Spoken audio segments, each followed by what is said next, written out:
I am off to Yellowstone National Park in Wyoming, United States. My trip takes me from my hometown, Bathurst, New Brunswick. Wake up in the morning and flight has already been canceled, which actually worked out better. So now I go from Bathurst, New Brunswick to Montreal, Quebec, to Toronto, Ontario, Denver, and then Billings, Montana. So I've made it to Toronto. I'm here to meet my buddy Christian and spend the night and then fly out to Denver tomorrow morning around 8 a.m. I booked my flight on points, which means that you usually get an extra leg or two on your journey. But for the cost, well worth it and all part of the adventure. Once I land in Billings, Montana, I pick up my rental car and head on to what some call the most beautiful drive in America. Crossing through the states of Montana and Wyoming, between Red Lodge and the northeast entrance of Yellowstone National Park. I just crossed the border of Montana into Wyoming. I think we got about 50 miles until the actual entrance to the park. I didn't have this in consideration in regards to driving on this crazy road. I'm super tired right now and I get huge anxiety when I'm within heights and driving on a highway. It's pretty crazy and we're going higher. I need to pull over to take a break here. I'm freaking out actually. So that's where we just came from, down there, and we got to go up there. I'm shaking. I don't know if I'm on the right road, but oh my God. Oh, I wish I had someone else driving right now. I'm driving like 10 miles an hour. Thank God there's no one behind me. It's insane. I'm freaking out, man. The Beartooth Pass in Wyoming peaks at 10,947 feet and is part of the U.S. section of Route 212 between Red Lodge, Montana and Cook City, Montana. It traces a series of steep zigzags and switchbacks along the Montana-Wyoming border. Sorry, I was wrong. Previous clip, I just passed through Montana and now I'm in Wyoming and we just keep seemingly going up and up and up. Obviously, if you look around where I am right now, it's fairly incredible. The temperature has literally dropped 30 degrees in the last 20 minutes. Look at this. This is wild. When driving east to west, the highest parts of the Beartooth Highway level off into a wide plateau near the top of the pass, then descend to the junction with Wyoming Highway 296 near Cook City and lead to the gateway of the northeast entrance of Yellowstone National Park. Finally, I've arrived. I did end up at Yellowstone National Park at 7:01 p.m., which means that I've been on the road for 30 hours with a stopover in Toronto, of course. Everything was booked, places I was looking for, so I didn't even get a chance to videotape that, but the gentleman working at the front gate of the northeast entrance of the park at Yellowstone suggested I come to a place at the National Forest called Crazy Creek National Forest Camping. Basically, it's $10. So I've got to change out, process the campsite here, get a fire going right away. If I want to secure those campsites that I was looking for tomorrow and the next night, I have to get there before 7 a.m. So it's around 7:30 right now. Get my hammock set up, get into some outdoor clothing, maybe make a little meal and see if I can manage to get my butt out of bed at around 6 a.m.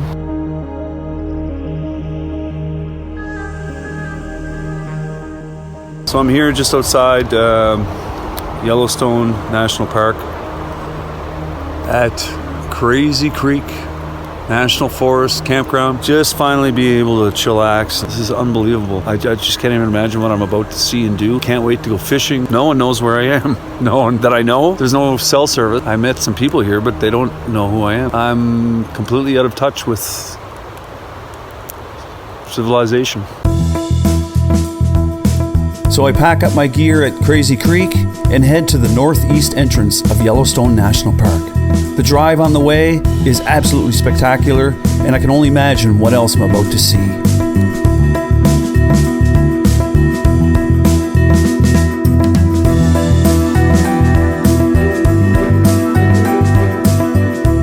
Here we are, Yellowstone National Park.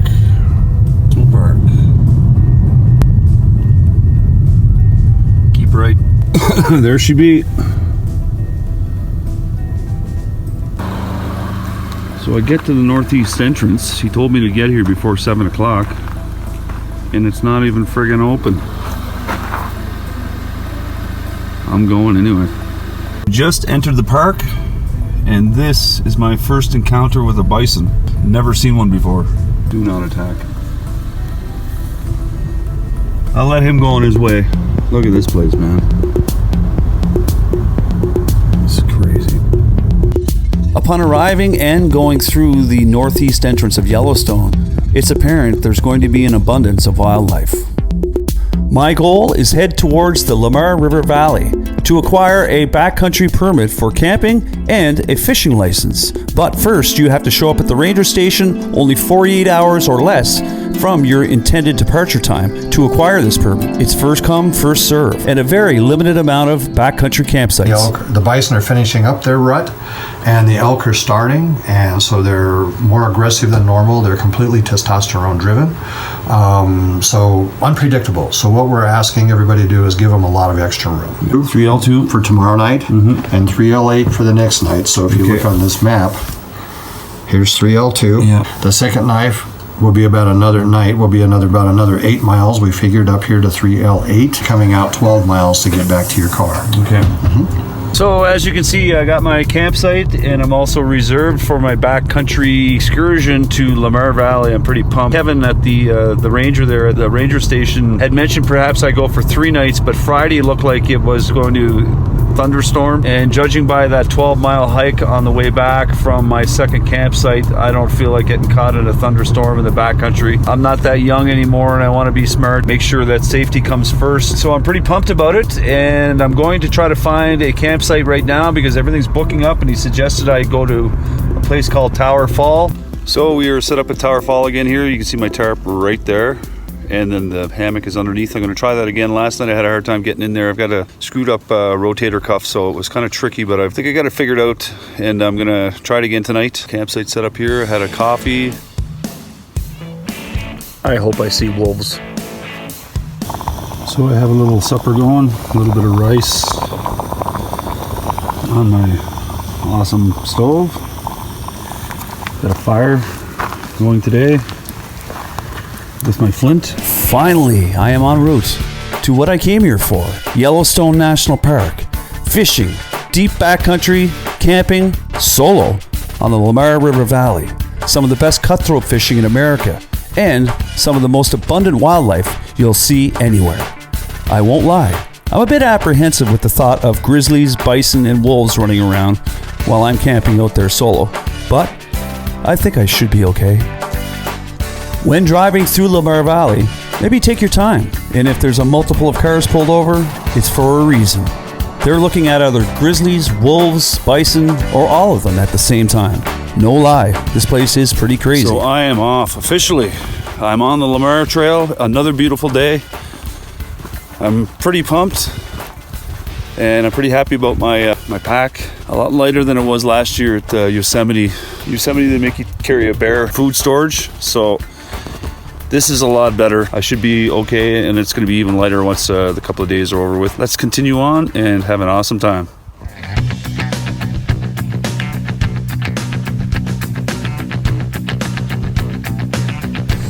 One thing you should keep in mind if you're backpacking and hiking in these type of elevations, especially if you come from a place that pretty much is on sea level, is that it gets real cold overnight and then seriously hot during the day, even in September. So you have to pack loose, light, and layered, and make sure you have lots of water. Water? Well, you're going to see that this becomes an issue, and always playing it safe comes first, especially when you're solo backpacking in the deep backcountry of Yellowstone National Park.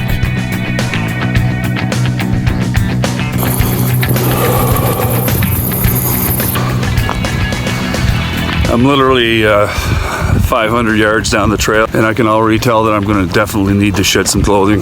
It gets real cold overnight and then really hot during the day, and it's already getting hot, especially carrying all this stuff. And I've got like military pants underneath my outdoor pants and a sweater on. I'm going to stop again, take my boots off, and shed some pounds.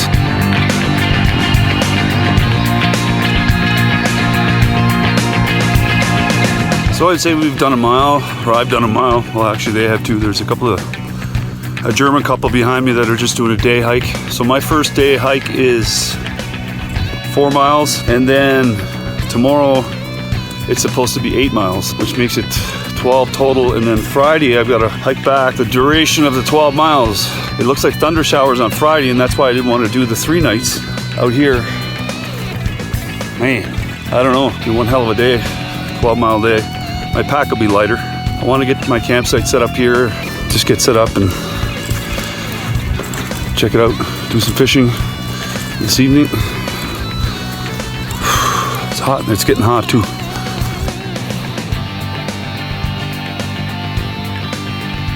I don't know if you can see that. One lone bison. I don't have a tripod or anything.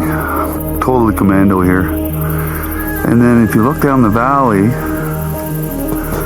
there's herds of bison.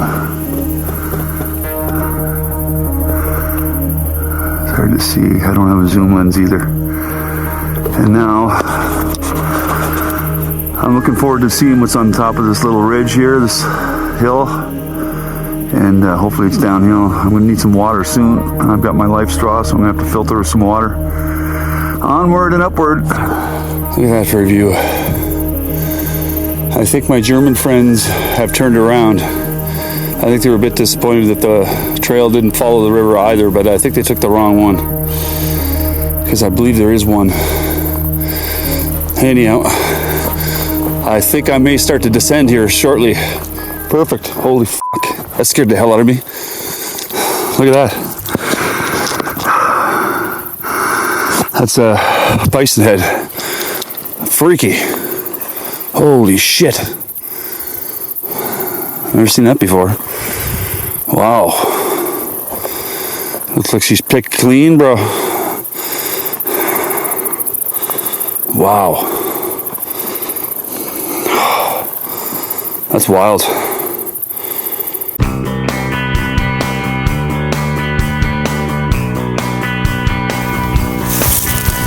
Guess what that is?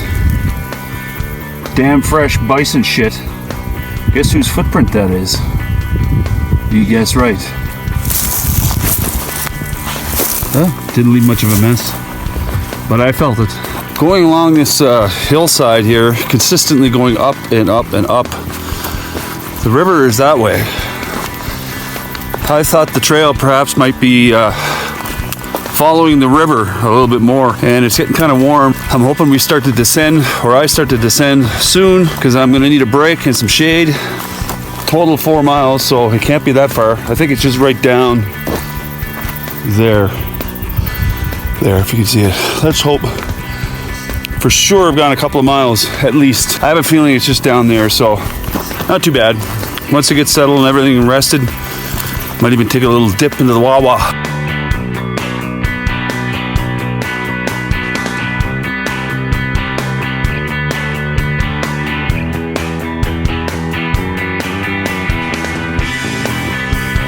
Cache Creek. I'm almost to my campsite, and beautiful valley here, man. This is going to be wicked, totally wicked.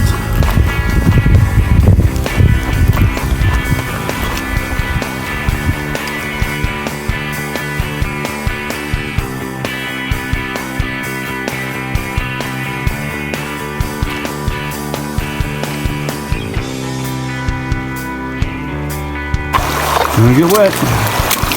He told me. Oh well. There she goes.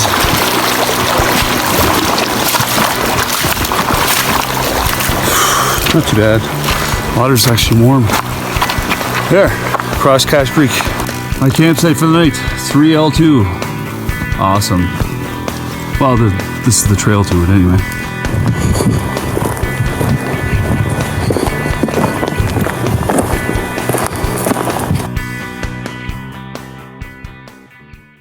So I just wanted to give you an idea what my scenario is here for my tarp. This is going to be my shelter for this evening. Basically, I've got it tied off at 2 points on 2 different trees with this ultralight Etowah cable that he gave me here, this rope. Super durable. And then basically I've got it tied off in the middle here because there's a bunch of different points where you can do any number of things with this tarp. It's very versatile in regards to what applications you might use it for. couple of rocks and tied off in the bottom. And I got an ultralight peg here, and I've got a couple of rocks just stabilizing this right now, keeping it open. But when I go to bed, I will use a couple more of these ultralight pegs and seal it and create the same thing that I did on the back end. And just another ultralight peg on this side, hammered it in with a rock, and using the tarp underneath and my sleeping bag. And I've got lots of great military pants, jackets, and down-filled jackets and long johns, so I will be completely fine for this evening. And up here is our food processing. As mentioned, you have to keep your food processing in the fire pit at least 100 yards or so away from your campsite. So they say you should have it hung. Always bring rope with you, and it should be 4 feet at least from the either side of the trees, so that the bears can't get across, because black bears can climb, grizzly bears do not. So that looks pretty good.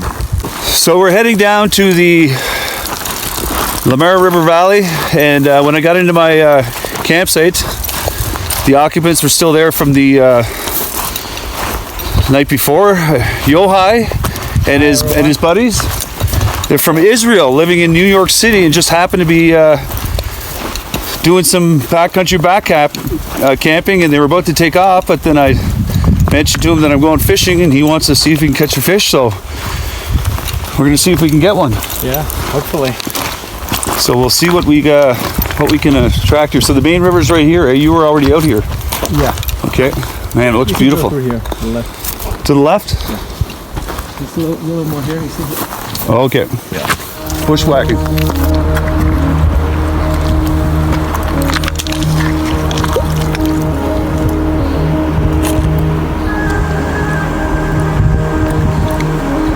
Hopefully I took the Nama. So when traveling in the backcountry, especially in all these different parks, it's always best to use a water filter. I use the Life Straw. It's pretty handy and pretty versatile, but it can get plugged. It's probably best you check to see if it works before you leave. Having only one small canister to boil water, this is leaving me in a big predicament.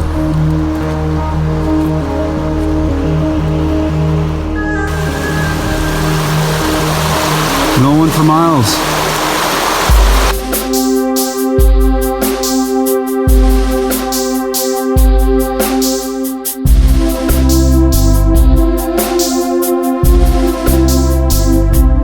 Finally, it's time to cast a line on the Lamar River in Yellowstone National Park. A dream come true. Fishing in the backcountry of a national park full of cutthroat trout. Dream big, my friends. Dream very big.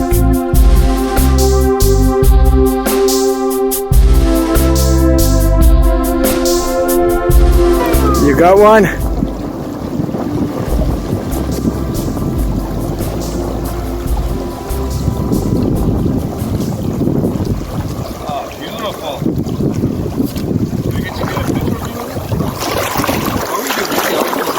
What?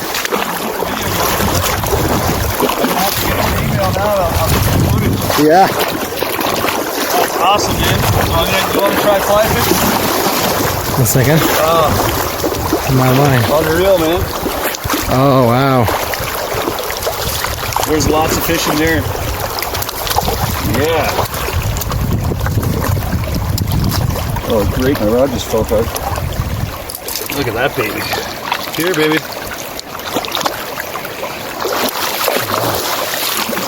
Oh, he's gone. Oh, well.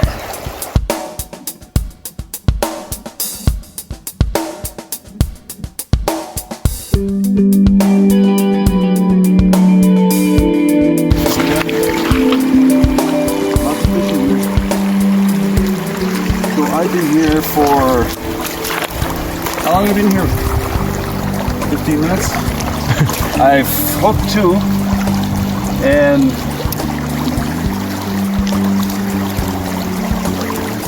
fish.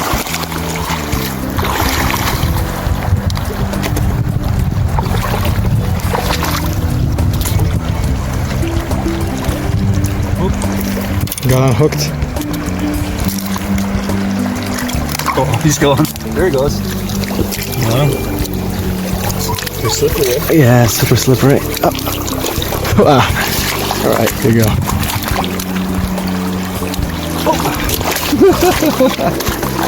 Hey, buddy. They're slimy little buggers. And there we go.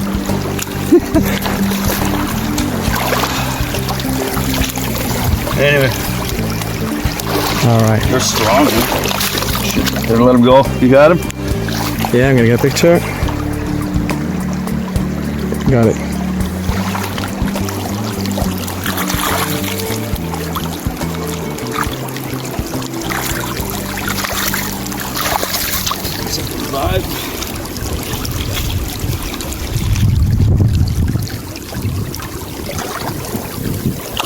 All right.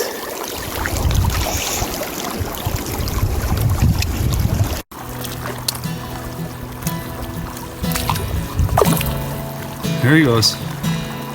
Oh, we have to go back. I just figured out my life straw does not work.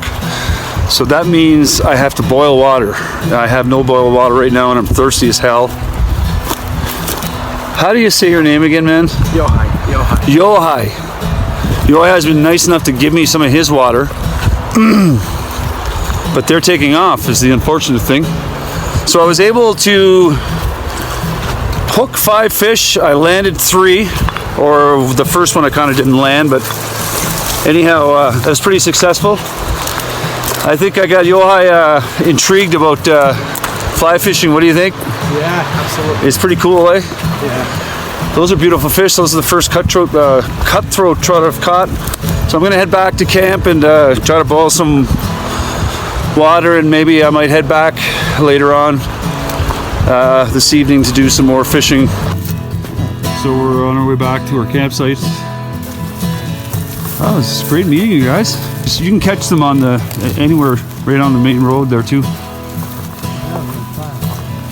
Still trekking back to our campsite. So I've got an issue and a call to make, and I guess my decision has been made because my life straw is not working. So that's an easy decision for me not to be able to go to camp number 2 tomorrow night.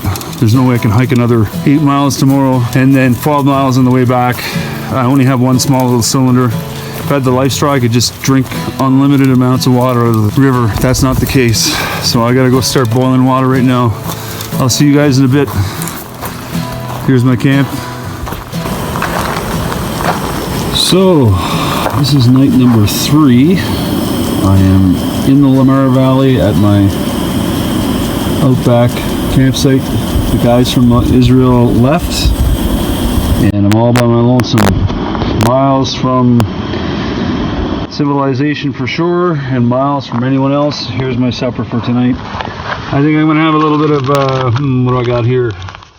Smoky cheese and bacon mashed potatoes. And some noodles on my little stove. Oh yeah.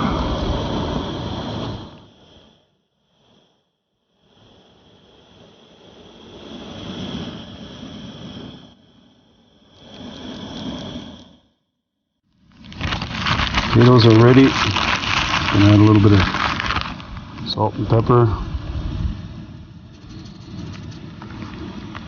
Num-nums for tonight. Finally, alone in the backcountry of Yellowstone National Park.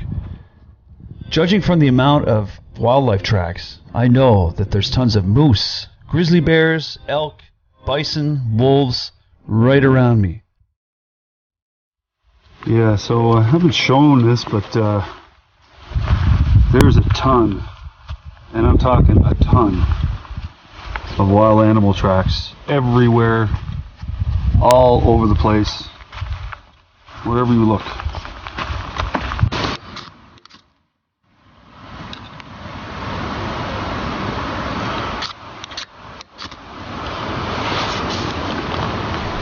When camping, there are 2 essential needs. Everyone knows this: fire and water.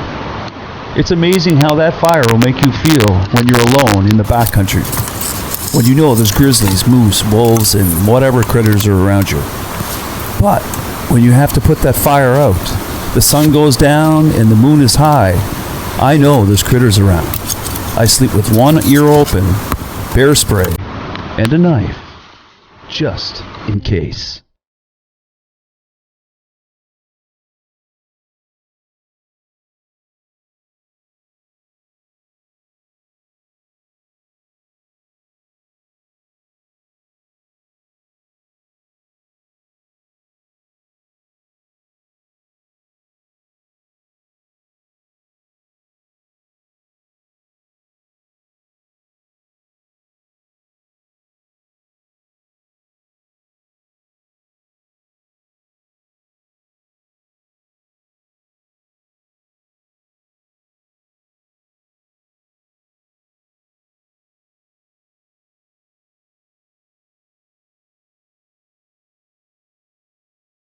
So I survived night number 3 at Lamar River Valley, backcountry camping in spot number L32. I was supposed to go to another campsite 8 miles downriver, but as I mentioned, I don't have a life straw and I forgot my coffee. So that is a major thing. And I also forgot my battery charger for my main camera. So everything's being shot on an iPhone 7. I do have a bit of battery left on the main camera, the 4K, but I want to use that for some of the scenic shots that I'm going to do in the next couple of days.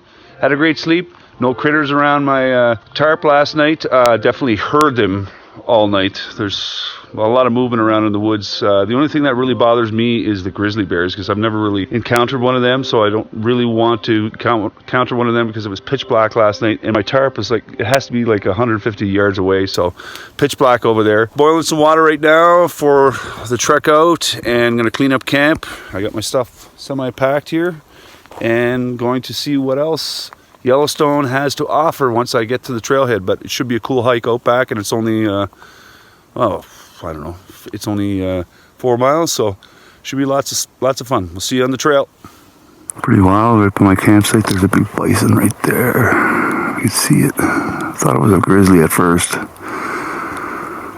Scared the shit out of me.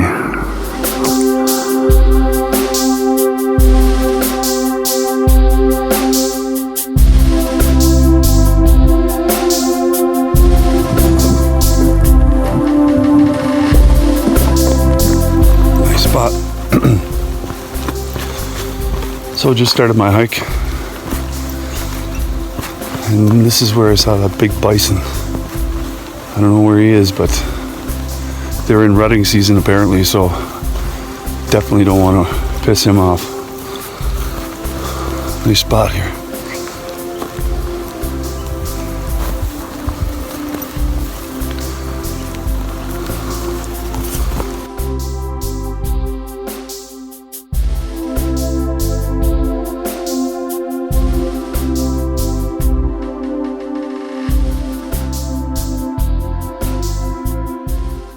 Flip and kill myself.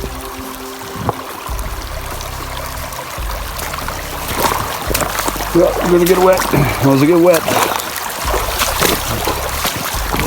I'm wet. Shit. Great. Hike just started, soaking wet.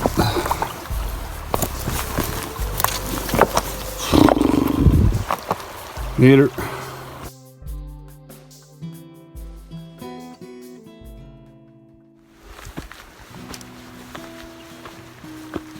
Nice spot. Biggest hill of the whole trip right here. It's not very much, but it's the last time you get shade. See you later, Cache Creek. Thanks for everything. I can't get over the amount of wildlife here. There's scat everywhere. Bison, elk, look at, and I got an issue here. See those little bumps, those little black bumps on the top of the hill? Those are bison. I don't know if there's a full herd over the top of that hill, but I'm not moving very fast. And if one of those wanted to charge, I'm fucked. I might have to divert.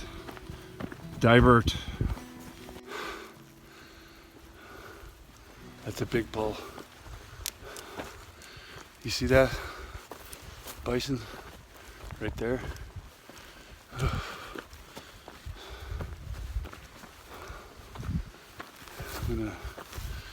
I'm gonna perhaps, where is he here?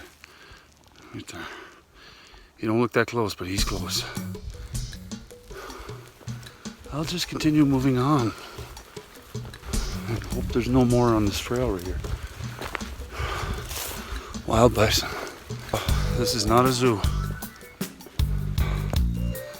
I hate when bison look at me like that. That one gave me the eye there. Like he was going to attack. There's only two here. But down in this valley, you can see herds of them. Actually, herds, they cause roadblocks.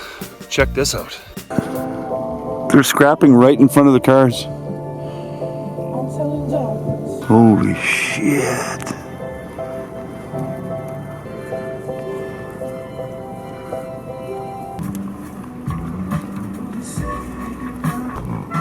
Hi.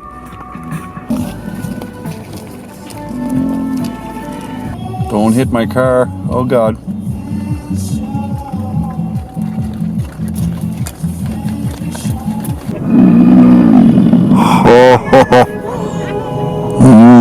Oh, that's a big one. Holy God. I'm sorry, man. Having a great trek out here from the campsite. I saw some pronghorns, some cranes, a hawk, and you can just look down in the fields and see the bison everywhere. Starting to see the road now. I've been at it for probably an hour and a half or so, just taking my time. It's absolutely beautiful. The weather's beautiful. Just giving her, bro. Giving her. I don't know if you can tell. There's a couple of pronghorn up there. Hopefully I can zoom in on post-production. There's one moving, I think, right there now. No. And there's another one up on the top of the rock ridge. If they wouldn't have made their call to alert each other that I was walking down the trail, I would never have known they were there.